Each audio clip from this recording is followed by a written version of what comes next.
Hi mga ka-reels, for today's video, tuturuan ko kayo kung paano bumili ng stars gamit ang GCash. Una, kailangan may GCash app ka at syempre dapat may laman ito.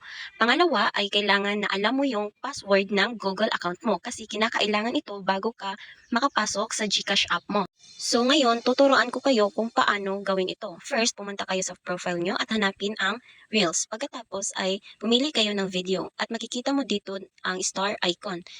I-click mo lang yan at makikita nyo dito ang mga stars na pwede nyong ibigay. So makikita nyo sa ibabaw na may 3 stars balance ako. So ngayon makikita nyo kung magkano ang presyo ng stars. For example, 18 stars, ang mababayaran mo ay 19 pesos. May 55 stars naman, 55 pesos. And so on. So ngayon, bibili tayo ng 18 stars. At pindutin mo lang yan at dediretso na tayo dito. I-click mo lang yung one tap buy.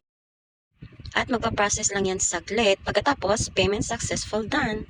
At makakatanggap ka ng message galing kay GCash. At ngayon makikita mo 21 stars na meron tayo. Kaya ayun lang. Thank you!